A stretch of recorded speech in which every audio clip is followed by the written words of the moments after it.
Karthigai Deepam serial நாளைக்கான எபிசோடில் என்ன நடக்க போகுதுன்னு ஒரு ப்ரோமோ ரிவ்யூ பார்க்கலாம் வாங்க. என்னோட ரிவ்யூ பிடிச்சிருந்தா லைக் பண்ணுங்கள். மலை உச்சியில் ரம்யா வந்துட்டு தீபாவை தாலியை கொடுக்க சொல்லி மிரட்டி கேட்டுட்டு இருக்காங்க. கொஞ்சம் தள்ளி போனால் பள்ளம். தீபா அப்படியே பின்பக்கமாகவே நகர்ந்து போயிட்டே இருக்காங்க. இங்கே பாரு, என்கிட்ட வராத, நான் தாலியை கொடுக்க மாட்டேன் அப்படின்னு சொல்லிக்கிட்டே இருக்க. அப்போ ரம்யா வந்துட்டு இங்கே பாரு, ஒழுங்காக அந்த தாலியை கொடுத்துரு அப்படின்னு சொல்கிறாங்க.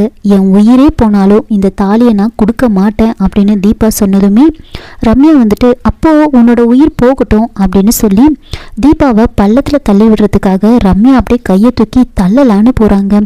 டக்குன்னு தீபா அப்படியே நகர்ந்துடுறாங்க. நகர்ந்ததுமே ரம்யா தடுமாறி அப்படியே பள்ளத்தில் விழ போகிறாங்க.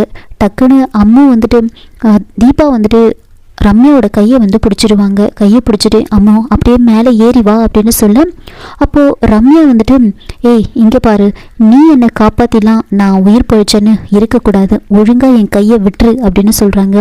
அப்போ தீபா வந்துட்டு அம்மா ஏன் இப்படிலாம் பண்ணுற, என் கையை பிடிச்சி அப்படியே மேலே ஏறி வா அப்படின்னு சொல்லிக்கிட்டே இருக்கேன்.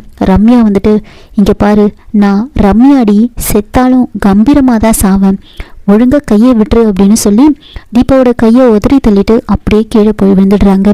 ரம்யா விழுந்ததுமே அதை பார்த்து தீபா அதிர்ச்சியில் அப்படியே அழுதுகிட்டே நின்றுட்டு இருக்க. ஐஸ்வர்யா இதெல்லாம் பார்த்துட்டு அப்படியே தீபா பின்னாடி வந்து நிற்கிறாங்க. தீபாவை தள்ளி விடலான்னு கையை வந்து வைக்கும் போது டக்குன்னு தீபா திரும்பி பார்த்துருவாங்க. தீபா பார்த்த அந்த செகண்டே வந்து ஐஸ்வர்யா தீபாவையும் பள்ளத்தில் தள்ளி விட்டுடுறாங்க.